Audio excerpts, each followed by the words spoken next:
Okay, everybody, I'm here again with you. I'm actually in my office and I'm filming this particular video with the iPhone because this week we're going to learn about filming with your smart device. And you don't always have a DSLR, you don't always have a Red or Blackmagic, but there are times when you can get great storytelling done with your iPhone. So I'm going to have my iPhone here filming me just so you can see I'm not using any tricks. Even the sound here is going to be from the iPhone.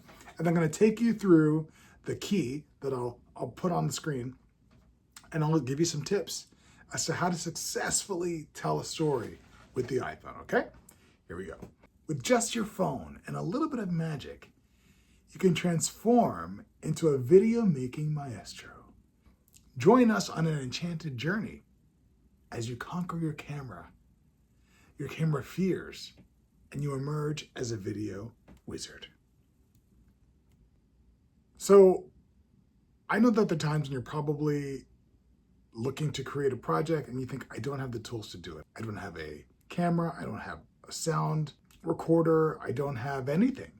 And I'm here to tell you that at the very basic level, even just to get started, you can use your smart device. And your smart device can help you capture image, practice tools as far as shot composition, storytelling, and just the basic skills of being a filmmaker.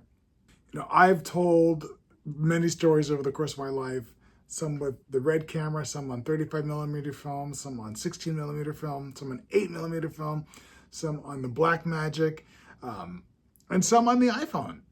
And some of my best stories have been told simply. And I think that, you know, when you come from a world where you're on set, a network set, and you see these huge cameras and lenses and lights, and you think, oh my goodness, how am I going to do this? Well, I'll tell you, if you look right over here, I have a ring light as my light source. If you look up here, I have the overhead source. And it's possible to, without having to be a technological wizard and assemble things and have like a PhD in science, you can do this. And now, snafus happen to everybody, all right? I'm going to play this for you. This is me who I've done several, filming sessions, and this is one of my biggest snafus. Let's take a look.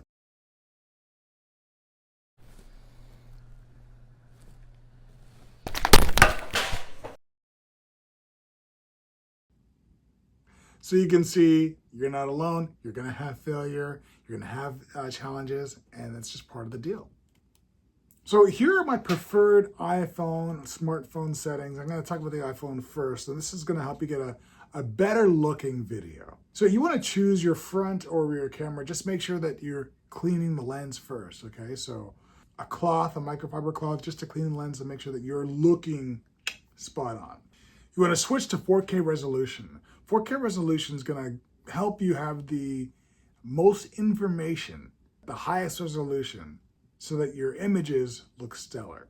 You want to shoot at 24 frames per second. This is going to give you the opportunity to have a filmic look. It is the same FPS or the frame rates per second that they use in the movies. Please disable HDR. If you've ever exported a video and the video looks bright white as if the sun or the face of God is on it and you can't see anything because it's so majestically bright, because your HDR is on. So you're going to go to your settings, go to camera, and click off on the HDR mode. You also want to disable view outside frame. There's a frame where when there's stuff outside of that, information's outside of that, it may not be caught in the edit. So you want to disable the view outside frame and enable stabilization, which is going to help you if you have shaky hands. Okay, so using the primary camera. The primary camera of an iPhone is the main camera lens, and it's located on the back of the device. You use this lens typically, it gives you the highest quality results. So think of it as a no-brainer and just go with that one. However, using the primary camera does have its drawbacks. You want to make sure that you stabilize your camera with a tripod. If you don't have a tripod, you can use a bookcase. You can use a monopod. You can use a selfie stick. But you want to find a way to stabilize your camera. Now, on an Android device, is similar. You're going to open the camera app. You're going to switch to video mode. So you want to tap on the recording settings to open up a list of resolutions and FPS values. And just like on the iPhone, the default video recording should be set to HD, 1080p, 30 frames per second. And you're going to switch the FPS to a value of 24 frames per second to have the most film-like look. Now, 30 frames per second is best for streaming. So if you want to do social media streaming, 30 frames per second is the way to go. All right, so you want to prepare your content for filming on the phone. Front lighting is good. You can see some examples here. Backlighting is not favorable. So front lighting can be natural light, it can be a lamp, but you can see in backlighting, it almost diffuses the subject to a point where you can't see clearly what we're supposed to be looking at. So avoid backlighting if you can. Ring lights are great. I showed you guys my ring light here. You can see it again, okay? A lamp in front of you, behind, to the side of you, just off axis, sunlight spilling in from the left or right frame. All those things really help give you a dynamic look. Okay, horizontal versus vertical, or vertical versus horizontal. This is the same image. The image here is filmed vertically. And when I say vertical, I think of like basketball. What's your vert? How high can you jump? So up and down. When I think of horizontally, I think of the sun rising over the horizon. That is what the film looks like. Landscape, long vision. That is where you want to have your phone set up. You want to have your phone set up on horizontal if you're shooting cinematically, which we are. All right, framing. How the subject appears in the device in landscape is important. It's a psychological element, right? It helps develop the relationship between the speaker and the viewer. So if you place your subject too far, it makes you or the speaker or the subject look too small. If you bring your iPhone too close to the speaker, it's overbearing. Now, these all may be a choice that you make. There may be times where this is appropriate, but there may be times when you don't want that. So you just have to be cognizant of your choice. Here's a quick look at why focal length matters, okay? So here are different millimeter lengths that you can see. If you're filming on an 85 millimeter, that's what the face is gonna look like. And that's pretty favorable. 35 versus 16 versus 12 versus 8. You can see how the distortion of the same person with the same face, same image, suddenly changes. So choosing the focal length, which you can set on your iPhone, is key. This is subject 2 to 3 feet from the camera, and that's going to give you a nice arm's length device if you want to get that up close and personal feeling without being too overbearing. And one of the ways you can do this, you can see here, you can stack up books, and you can use the books as the tripod.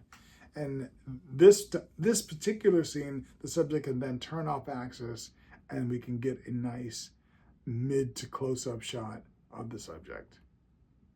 Location's key. You know, they say location, location, location. You got to choose the right space. And the sound is key. Choose a quiet space or a quiet time. Clean and clear audio is key in allowing your audience to focus on your message. As you can tell here in my studio, in my office, there's no sound. It's quiet, right? I think that helps.